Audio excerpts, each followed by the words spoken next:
Balance ఉందో అది gap పూడ్చకపోవడంతో ఆ వాటర్ మొత్తం అంతా కూడా ఆ గ్యాప్ లోంచి అంటే ఆ 20% గ్యాప్ లోంచి మొత్తం నీరంతా కూడా రావడంతో అది ప్రవాహ వేగం పెరిగి సుడులు తిరిగి ఏదైతే డయాఫ్రమ్ వాళ్ళకి ముందున్నటువంటి శాండ్ ఏదైతే ఉందో దాన్ని కూడా 50 అడుగులు 60 అడుగులు ఆ శాండ్ ని కూడా ఎత్తి పడేసి పెద్ద పెద్ద అగాధాలు పెట్టి ఆ యొక్క డయాఫ్రమ్ వాళ్ళకి ఏదైతే ఉందో అక్కడ విధ్వంసం ఏదైతే మరి ఎక్కడెక్కడ కూడా ధ్వంసం జరిగినటువంటి పరిస్థితిని గమనించినటువంటి పరిస్థితి అధ్యక్ష. అంటే ఈ రకంగా 18 నెలలు కష్టపడి 443 కోట్లతో నిర్మాణం చేసినటువంటి డయాఫ్రమ్ వాళ్ళు మరి ఆ రకంగా ఆ 20% అప్పర్ కాపర్ డ్యామ్ పూర్తి చేయకపోవడంతో మరి ఆ రకంగా దెబ్బతిన్నటువంటి పరిస్థితి అధ్యక్ష.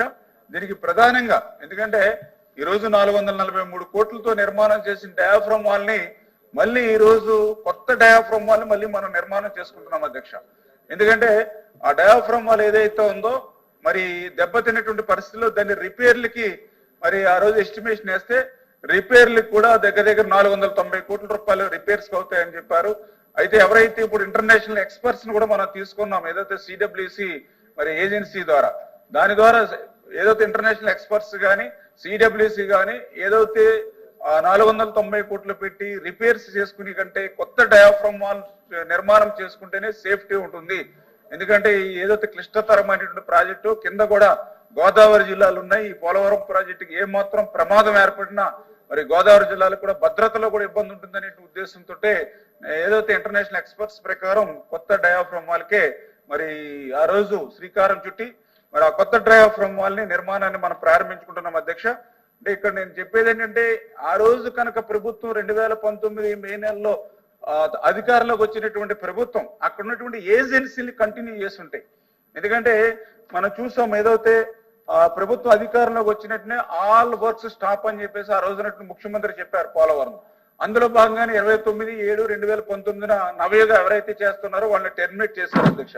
అదేవిధంగా ఎవరైతే బెకం ఎవరైతే చేస్తున్నారో వాళ్ళని కూడా మరి అదేవిధంగా జూలై నెలలో వాళ్ళు కూడా టెర్మినేట్ చేసేసినటువంటి పరిస్థితి అధ్యక్ష. ఏదైతే రివర్స్ టెండరింగ్ అని చెప్పి మరి ఆ రోజు ఉన్నటువంటి వీళ్ళని రద్దు చేసి మళ్ళీ రివర్స్ టెండరింగ్ అని చెప్పి మళ్ళీ కొత్తగా ఏజెన్సీని పిలుస్తూ ఉంటే ఆ రోజు ఏదైతే పీపీఏ కూడా మరి చాలా క్లియర్ గా వాళ్ళు కూడా లెటర్ రాశారు అధ్యక్ష. పీపీఏ ఎవరైతే మరి వాళ్ళు కూడా క్లియర్ గా మా హంబుల్ అడ్వైజ్ ఎందుకంటే ఇట్లాంటి క్లిష్టతరమైనటువంటి ప్రాజెక్ట్ లో ఏజెన్సీని మారుస్తే 2 ఏజెన్సీలు ఒకే వర్క్ పనిచేస్తే రేపొద్దుట ఆ వర్క్ కి భద్రతలో ప్రమాదం ఏర్పడితే ఏ ఏజెన్సీ బాధ్యత వహిస్తుంది, మొదటి ఏజెన్సీయా లేకపోతే రెండో ఏజెన్సీయా అని చేత ఇటువంటి ప్రాజెక్ట్ లో ఏజెన్సీని మార్చడం సరికాదని చెప్పి డైరెక్ట్ గా ఆయన 16/8/2019 పీపీఏ హంబుల్ అడ్వైజ్ కంటిన్యూ చేయండి ఉన్న ఏజెన్సీలు అని చెప్పి ఆ రోజునటువంటి రాష్ట్ర ప్రభుత్వానికి కూడా ఆయన లేఖలు రాశారు అధ్యక్ష. ఇదే విషయాన్ని కూడా పీపీఏ మినిట్స్ లో కూడా చాలా క్లియర్ గా 11/9/2019 కూడా మినిట్స్ లో కూడా ఉదహరించారు అధ్యక్ష.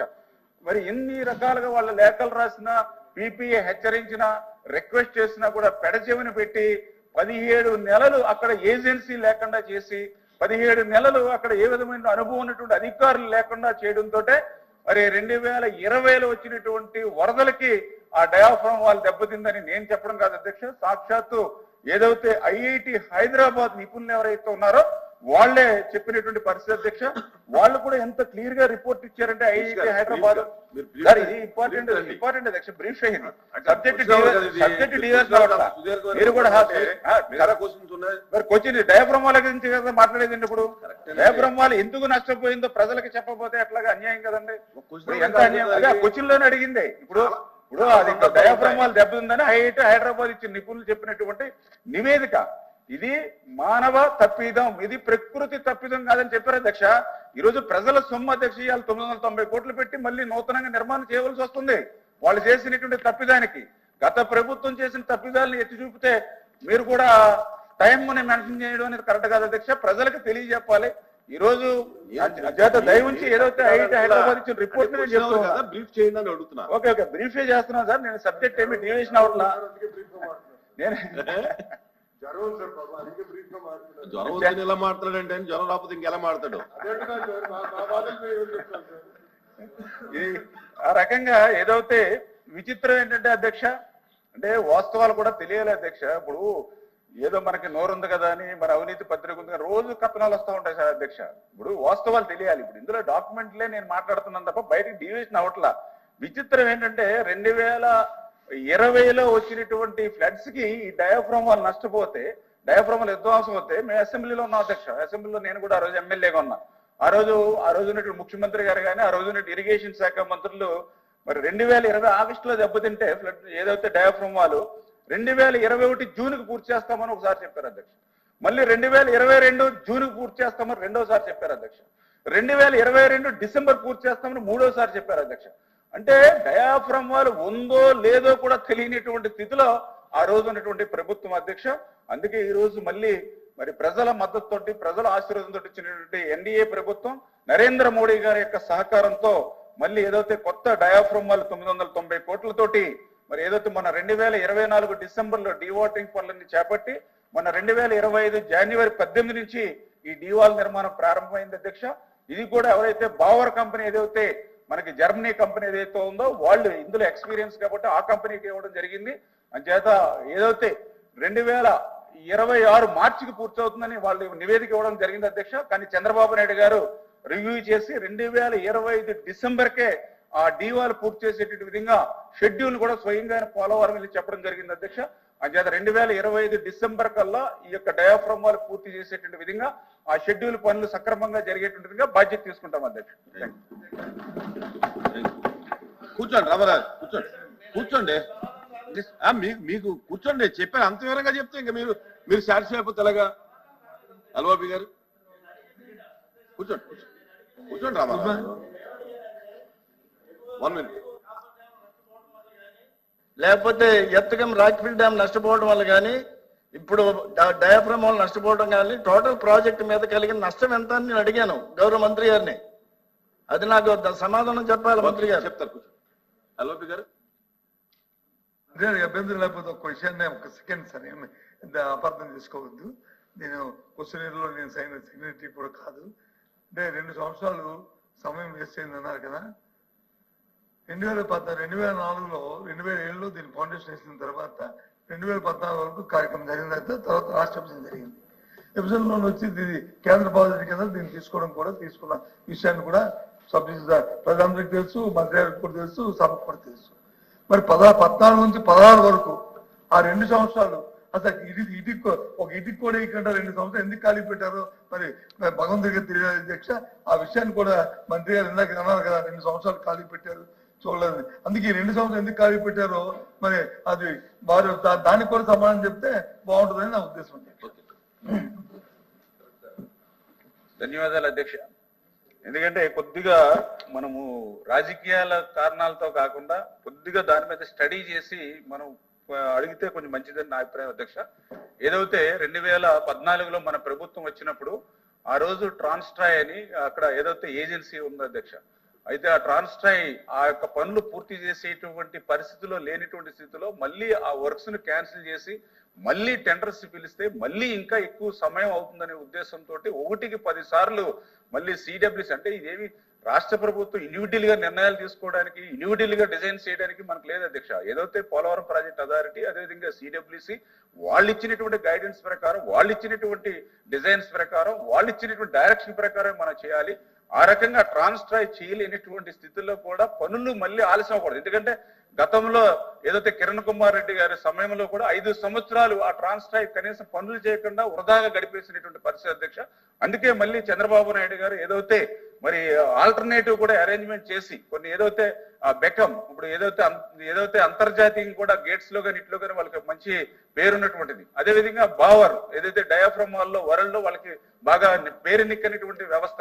అంటే ఇట్లా ఏదైతే వరల్డ్ లో కొద్దిగా ఈ నిర్మాణంలో ఎవరికైతే ఎక్స్పీరియన్స్ ఉందో వాటిని అన్నింటినీ కూడా ఇంక్లూడ్ చేసి వాటిని పూర్తి చేశాం. ఇప్పుడు గౌరవ ఎవరైతే ఇప్పుడు మాట్లాడారో సభ్యులు, మరి మేము పూర్తి చేసామని చెప్తున్నాం డయాఫ్రామ్ వాళ్ళు.